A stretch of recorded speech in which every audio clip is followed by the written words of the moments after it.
Partout, il existe des personnages inspirants, des leaders qui ont défié les obstacles, gravi les échelons, surmonté leurs craintes. Ils ont de l'intuition, une équipe bien rodée. Et chacun d'eux a son histoire de succès. Bon vendredi matin à tous et bienvenue, chers amis, à Histoire de succès. On lance le week-end de belle façon. Vous le savez, c'est la tradition depuis bientôt 4 ans avec des gens inspirants, des gens qui nous donnent l'impression, et pas juste une impression, que ça va bien et que les affaires vont bien, mais pas sans travail, par exemple. Hein? Ça s'est pas fait sans travail et sans défi.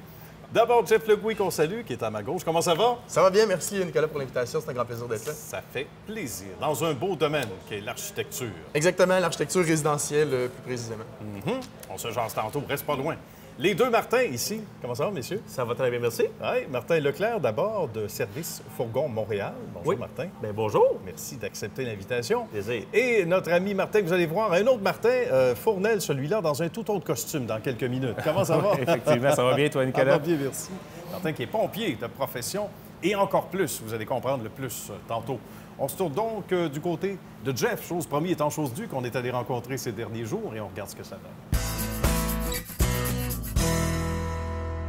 Notre ami Jeff Legouy connaît bien ce beau décor. Il a contribué à ça, et pas à peu près. Depuis plusieurs mois, comment ça va, Jeff? Bonjour Nicolas, Ça merci va de bien? l'invitation, c'est Ben, très gentil. Ça fait plaisir. On est chez un de tes clients. On va parler de ce beau projet. Exactement. On se sent déjà chez soi. On est à Bécancour, d'ailleurs. On va parler de ta carrière comme technicien en architecture. D'abord, comment a commencé cet appétit-là pour toi, pour ce magnifique domaine d'activité? Bien, en fait, très jeune, je savais déjà que je m'alignerais vers l'architecture, la construction. J'ai commencé à faire des Legos à l'âge de... Dès que j'ai eu l'âge de manier les Ah Legos. oui, Puis OK. j'ai jamais arrêté. Je pense que j'en ai fait jusqu'à 18 ans. Là. Je sais OK. pas si je peux dire Je ça. pensais qu'il y en avait encore dans l'auto. Il n'y en a plus, là. Il y en a au bureau, par Il exemple. y en a au bureau. Nicolas. OK, c'est ça. Mais comme quoi, c'est vrai, on rit de ça, mais la passion commence là. Exactement. Peut-être les petits gars, même les petites filles vont jouer avec des Legos, puis on arrête un peu.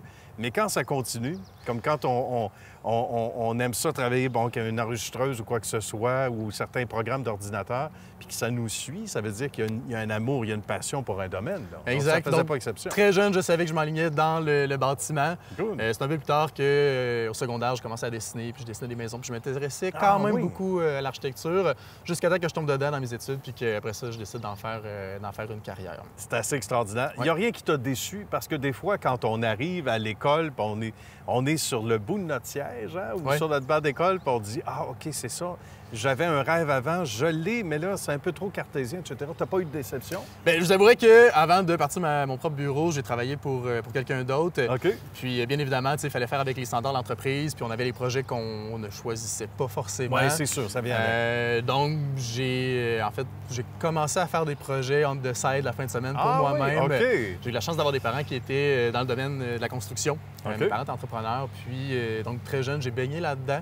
Ça, c'est bien. Donc, j'avais des contacts entrepreneurs aussi. Fait que la fin de semaine, je dessinais mes maisons, mes projets. Ah. Puis, je faisais ça sans prétention. Ça allait bien. tu sais, Good. Jusqu'au jour où mon employeur me demandait de faire un choix. Il m'a dit, Jeff, tu es un excellent dessinateur, mais il va falloir faire un choix. Fait que ça OK. tombait bien. Je partais en vacances pendant une semaine avec ma famille. Puis, Bon. ça m'a donné le temps de réfléchir à tout ça. Puis quand je suis revenu, j'ai dit, bon, ben parfait, je quitte, puis je Le pars timing mon était propre bon. bureau. Et souvent, ça prend ça, hein, des fois, des vacances pour dire, regarde, là, je fais le bilan de tout ça. Exact. hein. Faire une pause puis dire, oui, go, je saute. Puis il y a un Exactement. entrepreneur sommeillant en toi déjà depuis longtemps. Donc, Déjà, c'est oui. ça. Donc, dû au fait que mes parents avaient déjà la fibre entrepreneuriale, Ben oui. ils ont été une grande inspiration pour moi. Good. Puis, je me lançais pas dans le vide non plus. Comme je vous disais, j'avais Hmm. déjà quelques clients ici et là. Et en même temps, j'étais jeune, j'avais pas de dette, pas rien. Fait que, tu sais, je pouvais Ça se me fait, on lancer se les lance pieds dans dans le ce temps-là, vide. on se lance. Fait que je m'étais loué un petit bureau sur la rue des Forges, au centre-ville de Trois-Rivières. J'étais OK. seul. Good. Par la suite, s'est joint à moi une première technicienne. Mhm. Puis, de fil en aiguille, on a fait des concepts. Puis, j'ai toujours conçu puis dessiné sans prétention. Je proposais des trucs qui sortaient de l'ordinaire, des trucs qu'on voyait pas tout le temps. OK. Puis, au final, je pense que les gens ont adhéré, les gens ont aimé mon style. Puis là, maintenant, on est rendu près de 10 dans l'équipe. On a déménagé, Bravo. on a un bureau au centre-ville, puis on s'éclate bien. C'est extraordinaire. Ouais. Puis les choses vont bien, puis on aime ça. Puis c'est ça aussi, histoire de succès. c'est Absolument. Pour partager, vous donner une idée, Nicolas, l'année ouais. passée, on a sorti près de 180 projets. Donc, Bravo! c'est 180 C'est plans. exceptionnel, ça. Oui, quand même, c'est notre Mhm. plus belle année, mais en même temps, ça s'en va en montant. Là, fait que C'est cette année aussi, c'est extraordinaire. bien parti. Fait que d'après moi, on devrait surpasser ce chiffre encore. C'est une question qui peut revenir souvent, mais ta plus grande fierté pour toi, quand tu regardes l'entreprise que tu as réussi à monter, là, comme ça? En fait, Nicolas, je pourrais vous donner plusieurs exemples de projets comme ceux-ci pour lesquels on est très fiers. Mais je pense en toute honnêteté, ma plus grande fierté, c'est mon équipe au bureau. J'ai l'air tout seul comme ça, là, mais le goût architecture ne serait absolument rien sans l'équipe qui me supporte. Chaque collaborateur a sa place, son positionnement, c'est ce qu'il y a à faire. C'est un immense plaisir pour moi de voir la chimie qu'ils ont créée ensemble, de les voir s'entraider. Je ne ferais pas grand-chose sans eux. Puis je pense que c'est un peu ça l'idée aussi quand on part en entreprise, c'est de faire ce qu'on aime, de travailler avec nos forces, mais c'est de bien s'entourer aussi.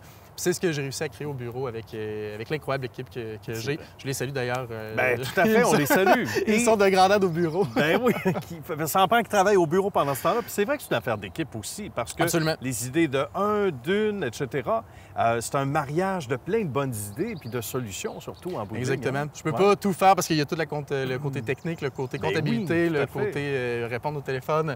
Fait que, bref, comme je vous disais, chacun a son rôle. Puis comme si on est une belle famille, puis on est capable de concevoir des projets qui ressemblent à ça. Parle-nous de ce beau gros bébé qui a pris forme il y a combien de temps, là? En fait, Nicolas, c'est un de nos beaux projets de la région de Trois-Rivières qu'on a fait récemment. La maison est complétée depuis près d'1 an. Comme je vous disais tantôt, il reste encore quelques travaux à faire, mais c'est une des belles, d'envergure. Ça aussi, un peu l'idée, c'est de concevoir le projet en fonction des besoins du client, de ses goûts, de son budget. Mais la première chose qui nous inspire, c'est le terrain lui-même. On va s'assurer de concevoir la maison en fonction de l'orientation du soleil, en fonction des vues. Fait que si on était gâtés, on était presque plein sud en façade, on avait la vue à l'arrière sur le fleuve. Fait que c'est tout ça qui fait en sorte qu'on amalgame le projet, puis un résultat d'exception comme celui-ci que ça donne. Et on part de zéro, et c'est ça qui est assez exceptionnel. À partir du moment où le site est trouvé, on met notre drapeau, et on commence. Oui, puis toutes les façons sont bonnes pour y arriver. J'ai des clients des fois qui m'arrivent avec des images d'inspiration. On aime ça, on veut ça, parfait. Comme j'en ai qui me disent, ça, c'est notre budget, puis on te laisse aller. On te laisse aller. Toutes les méthodes sont bonnes. C'est bon. J'ai pas de préférence. Puis, tu es un artiste, quelque part. Puis ça, on oublie ça des fois. On se dit, architecte ou dessinateur. Oui, c'est cartésien. Oui, il y a une méthode, etc. Mais d'abord et avant tout, vous êtes des artistes, des créateurs. Absolument, parce que le talent. Le premier défi, c'est vraiment de concevoir quelque chose de pratique, d'esthétique et de fonctionnel. Mais il y a tout le côté technique aussi, à un moment donné, qui rentre en ligne de compte. On ne peut pas concevoir ce qu'on veut. À un moment donné, ça prend une structure, ça prend des poutres, ça prend des poteaux. C'est ça. Fait que, il y a quand même des limites, là. Exactement. Il y a des contraintes aussi au niveau des matériaux. Toutes les villes imposent aussi leurs propres règlements aussi. Fait que des fois, il faut jouer avec les matériaux, les hauteurs, les distances, les marges. Bref, il y a un paquet de données techniques qu'il faut comptabiliser au départ, là, avant même de pouvoir donner les premiers coups de crayon. On favorise, évidemment, le plein pied beaucoup. Oui, mais de plus en plus, vous allez voir, il y a des concepts qui sortent sans sous-sol. Comme je vous expliquais tantôt avant l'entrevue, souvent, je demande à mes clients, parfait, est-ce qu'on prévoit un sous-sol? Et là, d'emblée, les gens me disent, oui, parce qu'on est au Québec, ça prend un sous-sol. C'est la tradition. Parfait, c'est la tradition. C'est comme ça qu'on bâtit depuis des centaines d'années. Quand je leur demande après ça, qu'est-ce qu'on fait dans le sous-sol, comment on l'aménage, là, on ne sait pas. Du rangement, peut-être au cas où.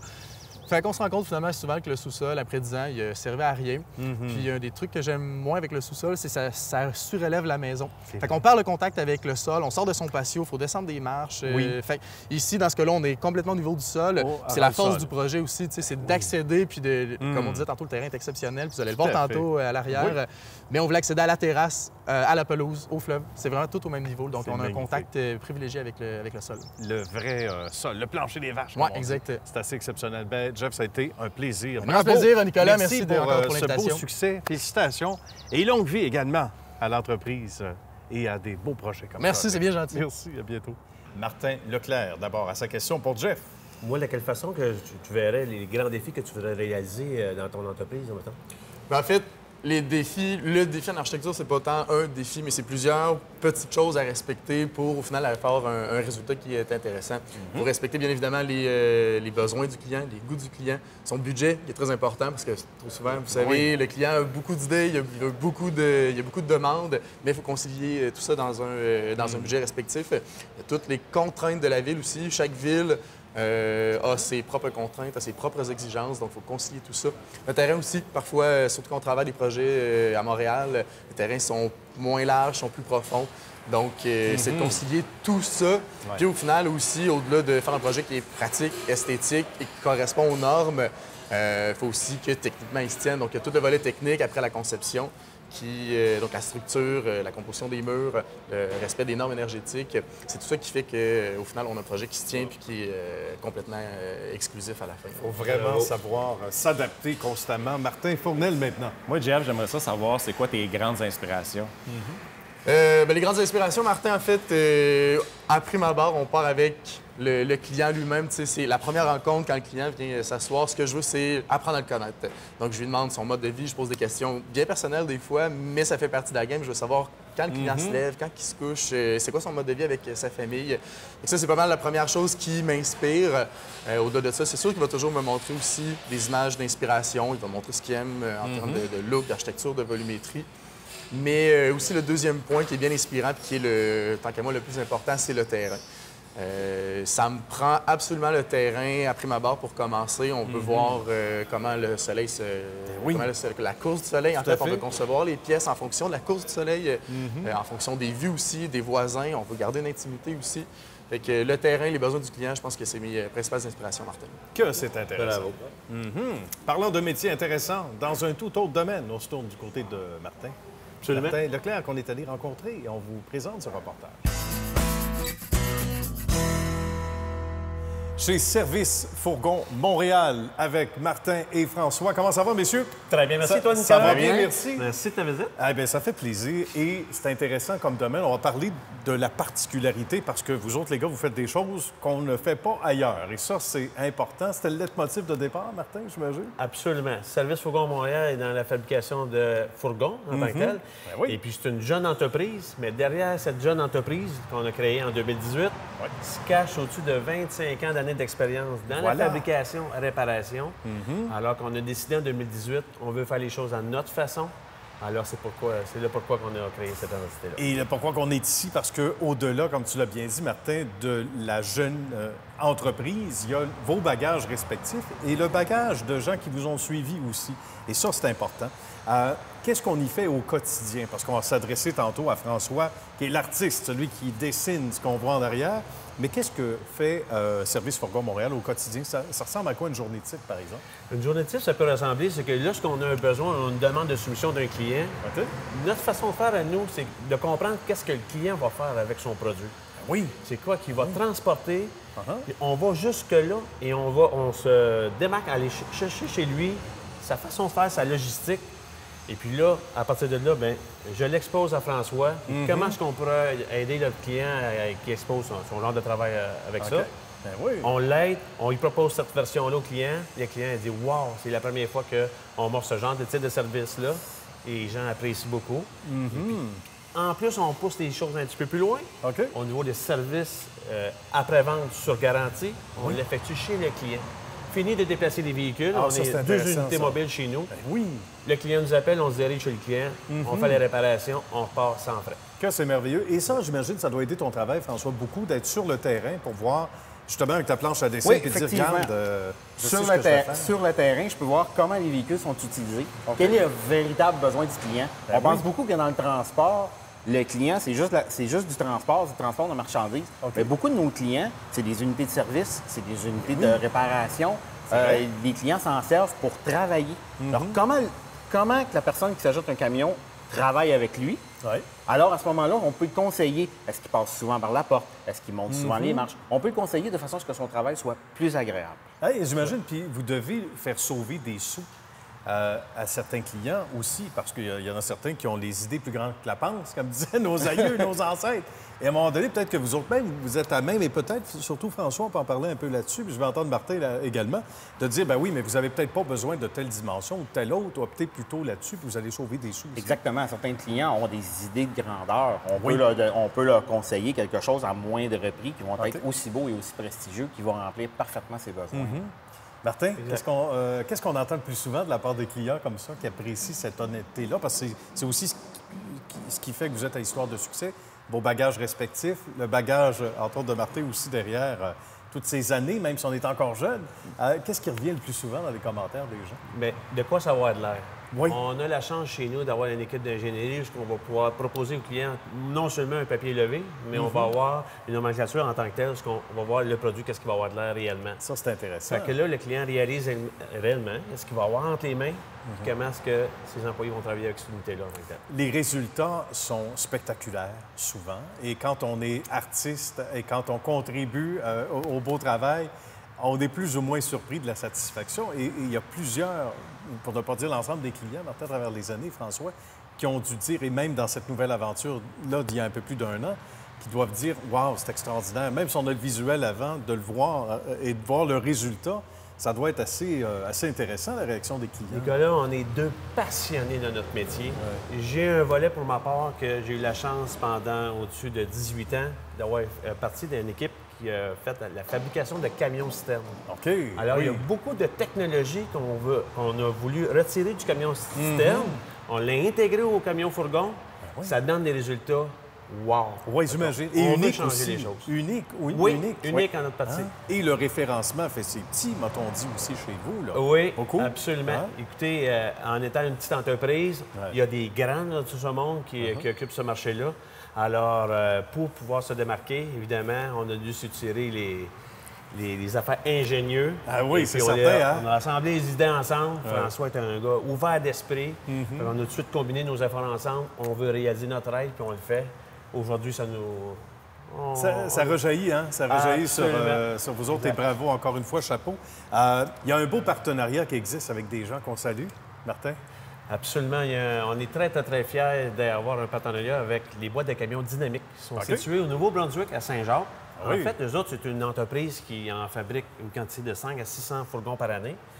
Et puis, ils occupent présentement le territoire surtout atlantique.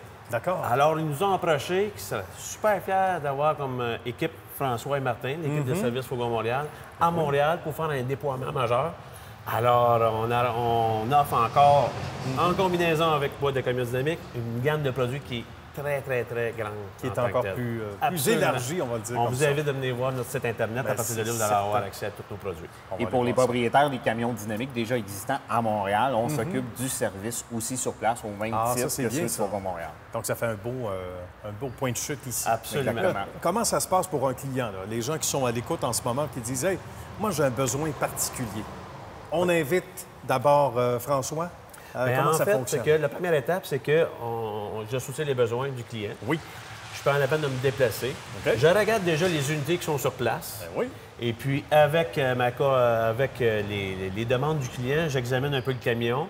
J'apporte nos recommandations, Oui. notre façon de faire, puis l'intégration de nos nouveaux produits. Après ça, bien, on prend des notes. Bien. On le propose au client par la suite, la partie ingénierie sur papier. Puis on regarde qu'est-ce qu'on peut faire, qu'est-ce qu'on enlève. Oui, ça, j'aimerais ça, j'aimerais ça. Alors, à la fin, le client, on le voit dans ses yeux, il y a juste un côté « wow Ben oui. Il a déjà très envie d'avoir son unité. Ça, c'est intéressant. On l'engage dans la production. puis- Et la machine part à partir de là. Ouais. Et les délais sont quand même assez courts dans les circonstances, dépendamment de ce qu'il y a à faire comme travail, hein? Du dessin en bout de ligne. On aussi. essaie de respecter le plus possible les échéanciers, les Oui. besoins du client. Certains clients ont besoin de quelque chose de plus rapide. On essaie que tout le monde soit confortable là-dedans. On ne veut pas se tuer à la tâche non plus, mais on veut quand même donner un résultat rapide sans nécessairement couper sa qualité. Non, évidemment. Et c'est ce qui fait que la réputation est là après tout ce temps-là, même dans vos univers respectifs et combinés. Maintenant, c'est qu'on a trouvé le juste milieu entre ne pas résilier sur la qualité, mais en même temps livrer dans des délais souvent impossibles, même quand c'est pour hier. Hein? Exact. C'est souvent ça. Exact. Ça ressemble à ça. Bien, messieurs, ça a été un grand plaisir de vous accueillir à Histoire de succès. Je sais que vous avez d'autres tâches à faire aujourd'hui. Merci, Martin. beaucoup. Merci beaucoup, François. Plaisir. Longue vie, bien évidemment, à Service Fourgon Montréal. Puis, on va souhaiter que ça fasse des petits aussi. Puis, il y en a de plus en plus de fourgons. Merci. C'est bien Merci commencé. beaucoup. Merci. Jeff a sa question maintenant pour Martin. Martin, j'aimerais savoir pour quelle raison vous avez décidé de démarrer une entreprise dans le domaine du transport? Parce qu'on se le tienne pour dire, il y a beaucoup de gros joueurs dans le domaine déjà. Effectivement. Écoute, dans un premier temps, moi, Jeff, j'ai fait de la construction de fourgons dans les 18 premières années de ma vie. Et puis, tout ça mélangé avec la réparation, avec des réparations de d'autres fabricants, en fait. OK. Puis j'ai eu une passion pour ce métier-là. Oui. Puis par la suite, dans mon deuxième volet de ma vie, j'ai fait de la fabrication de camions-citernes. Ah bon? Alors, c'est 2 volets qui sont dédiés au domaine du transport. Et puis, ça m'a amené à voir plusieurs conceptions, de l'ingénierie, plusieurs façons de faire. Et puis là, c'est pour ça qu'aujourd'hui, on a décidé de faire un fourgon qui est complètement différent dans l'assemblage, dans la conception, puis on y intègre des nouveaux produits dans la fabrication. Le mélange des genres, on aime ça. Oui, absolument. Martin aussi est inspiré par une question. Oui, je vois. Martin, moi, j'aimerais ça savoir comment tu fais pour te démarquer de tes compétiteurs puis de rejoindre ta clientèle cible. Oui, dans le domaine de la fabrication du fourgon, il existe des grands fabricants. Mais où ce que j'ai vu qu'il y avait un manque incroyable, c'est au niveau du service. Il n'y a personne dans les fabricants qui vont oser aller réparer les fourgons service sur garantie chez le client. OK, sur place. Nous, on a décidé de le faire chez nous. Ça, c'est Alors, bien. quelqu'un qui achète un produit qui est Service Fourgon Montréal, il y a un problème, une lumière, quoi que ce soit, bien, nous, on envoie une unité mobile réparée chez le client. Que c'est bon. C'est l'engagement qu'on fait, nous, au Service Fourgon Montréal. C'est intéressant, ça. Exact. Ça, c'est un petit plus qui fait la différence. Absolument. Hein? Ouais. Et Exact. parlant de plus qui font toute la différence, être pompier, c'est une chose. Il faut se lever tôt. Il faut avoir les nerfs solides. Mais avoir une formation supplémentaire qui aide à être encore meilleur, c'est pas de refus, comme disait mon ami Martin, qu'on est allé rencontrer il y a quelques jours. On regarde ce que ça donne. Avec Martin et Steve de Flash Formation, les cofondateurs de quelque chose d'assez spectaculaire. Bonjour, messieurs, comment ça va? Bonjour, ça va bien? Ben Bonjour, oui, ça va merci, bien, toi? merci. Oui. Ouais, merci d'accepter l'invitation. On va expliquer ce que c'est que Flash Formation, puis on va rapidement basculer vers ce que l'on fait aujourd'hui. Ça va être assez spectaculaire tantôt. D'abord, Steve, comment est né Flash Formation? La formation est née par l'écriture d'un livre, Le phénomène OK. thermique de l'incendie de bâtiment, OK. qu'on a écrit Martin et moi. Oui. Puis par la suite, il est arrivé un incident. J'ai été brûlé à 67 du corps, Ah oui. 16 au niveau des voies respiratoires. La raison d'être est partie là à partir de Flash Formation. On voulait rendre le métier plus sécuritaire. Présentement, c'est exactement ce qu'on essaie de faire. On essaie de démontrer des méthodes les plus sécuritaires possibles pour les pompiers, les meilleures tactiques possibles. Quelle bonne idée. Pompier Martin depuis 1990 Ben oui, également, ben oui. bravo. On en a vu de l'action, on le disait avant d'aller en onde ensemble. Ça devient nécessaire. Puis je disais, petite réflexion comme ça avant d'aller en onde aussi, comme quoi on peut travailler dans l'institutionnel avec les meilleures méthodes qui soient, mais rien ne s'améliore pas. Et c'est jamais impossible d'améliorer sa situation, d'abord sa santé, mais aussi sa sécurité. Puis ça aussi, c'est à la base de non seulement ce que Steve a vécu, mais c'était probablement quelque chose que vous aviez en tête tous, chacun de votre côté à un moment donné. Effectivement, ça devient notre mission première. Ce qu'on veut, là, c'est vraiment la sécurité des pompiers, de par le perfectionnement qu'on leur offre. Ouais. On veut offrir vraiment des méthodes de travail plus sécuritaires. Donc, on évalue les différentes tactiques, puis avec des projets comme on fait aujourd'hui, on est en mesure, par la suite, là, d'offrir des perfectionnements pour optimiser justement des tactiques, puis qu'elles soient aussi sécuritaires pour les pompiers. On est à Saint-Janvier-Mirabel. Qu'est-ce qu'on fait aujourd'hui, Steve? Aujourd'hui, En ce c'est une mise à feu internationale pédagogique. moment? OK. Il y a des personnes, il y a des pompiers de la Suisse, de la France et du Québec Bien. qui sont ici pour faire la mise à feu de bâtiments. Donc, ce qu'on va représenter dans le bâtiment ici à l'arrière, on fait des mises à feu et on OK. représente les meilleures tactiques possibles qu'on peut appliquer. Donc, autant les personnes de la Suisse, de la France que du Québec font un échange, un partenariat qu'on peut faire sur les tactiques qu'utilisent chacun. Puis après ça, bien, on est en mesure de faire les meilleures pratiques possibles. C'est une très, très bonne initiative. Quelle a été la perception au jour 1? Parce qu'il y a une école de pensée, il y a évidemment une sécurité à un moment donné intérieure ou une zone de confort qu'on veut peut-être moins traverser au sein de certaines institutions. Est-ce que le message, le côté pédagogique a été là aussi assez long, assez pénible? Est-ce qu'à un moment donné, le message commence à passer? Bien, c'est sûr, ça a été on est allé de façon progressive, Oui. surtout ici pour le Québec. Au tout départ, on était vraiment une plus petite équipe. OK. Et tranquillement, avec les années et avec tous les tests aussi qu'on a effectués, Oui. parce qu'on a effectué plusieurs mises à feu réelles dans le cadre où on pouvait valider ce qu'on enseignait. Et par la suite, par le bouche à oreille, bien, veut pas, il y a une certaine croissance là, qui s'est mise en place là, au Québec. Puis aussi au niveau réputation, bien, avec le bouche à oreille, Oui. on est venu qu'à être de plus en plus connu aussi. Au niveau, on est devenus des acteurs là, dans le changement au niveau des méthodes de combat incendie au Québec. Ça doit être très gratifiant pour vous autres d'arriver à travailler sur le changement, à suggérer un changement, mais de le voir, à être accepté et apprécié. Qu'est-ce que les pompiers vous disent, là? sur le terrain? Le changement, c'est un de mes sujets que j'adore. Donc, Oui. la gestion du changement, puis comment implanter le changement dans un service, c'est ce qu'on s'est aperçu, la difficulté. On donnait des formations. Par contre, on s'apercevait que le changement ne se faisait pas nécessairement. Sur le champ. OK. Sur le champ. OK. Mais par contre, avec une mise à feu, quand on le vit, quand on le sent, quand on le voit, quand Oui. on est en mesure de le sentir, le changement se fait beaucoup mieux au niveau des nouvelles tactiques. Puis aujourd'hui, bien, c'est ce qu'on est en train de faire vivre aux participants. Puis le changement, c'est jamais facile. Mais une fois qu'on le fait, on se dit, mais pourquoi qu'on le faisait pas avant? Bien, justement, comment ça se fait qu'on a attendu tout ce temps-là?